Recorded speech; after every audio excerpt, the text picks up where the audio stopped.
ایک شخص نے نبی پاک صلی اللہ علیہ وآلہ وسلم کی خدمت میں حاضر ہو کر عرض کیا، اے اللہ کے رسول، قیامت کب آئے گی؟ آپ صلی اللہ علیہ وآلہ وسلم نے فرمایا، جب امانت میں خیانت ہو تو قیامت کا انتظار کرنا۔ اس شخص نے پوچھا، امانت میں خیانت سے کیا مراد ہے؟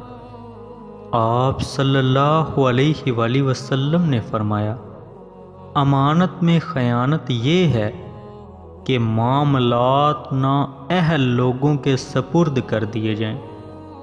ایک شخص نے نبی پاک صلی اللہ علیہ وآلہ وسلم سے عرض کیا، یا رسول اللہ صلی اللہ علیہ وآلہ وسلم، میرے کچھ رشتہ دار ہیں، میں ان سے صلح رحمی کرتا ہوں، مگر وہ میری حق تلفی کرتے ہیں۔ میں ان سے حسن سلوک کرتا ہوں اور وہ مجھ سے برا سلوک کرتے ہیں۔ آپ صلی اللہ علیہ وآلہ وسلم نے فرمایا کہ اگر واقعی ہی ایسا ہے تو گویا تم انہیں گرم راکھ کھلا رہے ہو، اور اللہ تعالیٰ کی طرف سے تمہارے ساتھ ہمیشہ ایک مددگار رہے گا۔